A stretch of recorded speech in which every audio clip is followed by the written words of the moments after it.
یادآورم گپ زدنکای آچما در روی حولی گشتنکای آچما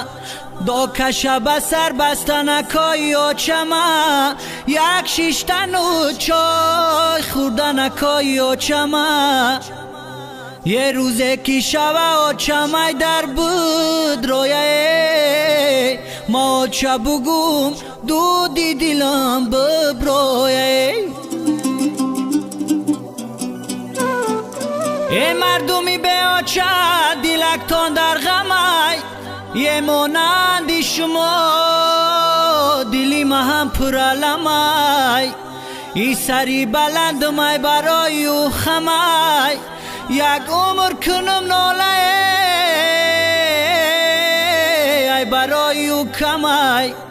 یه روزه که شب آچمای در بود رویه ما آچه بگم دودی دلم ببرویه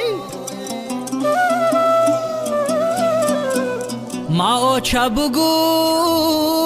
سرسری هر کوچه بگم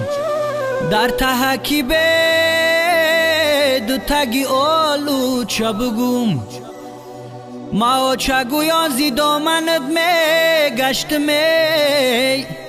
ای من آچه گویان زی دامنت می گشت می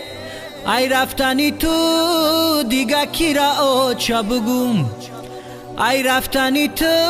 دیگه کی را آچه بگم آچه ای لختی جیگرم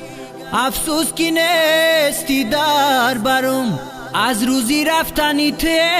دیگه کی را آچه بگم سرسری هر کوچه بگم ای آچه ای جان جانو دلم بر تو ادا عجب شیرینه نامی آچم بسدا میشید کی نمیشیدم ای آچه جدا یک دولت ای آچه داری بر شاه گدا بودو جان و جیگرم چون تاج بر سرم ستونی خانه و درم مادرم یه حولی کلان جایی گشتی آچمه با آوازی شیرینش میگفت بچمه ای در بیدرم جایی گشتی آچمه صد ناله کنم در کجایی آچمه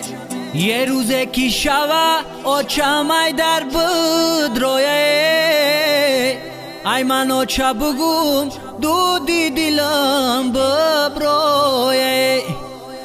ای من آچه بگم دودی دلم ببرویه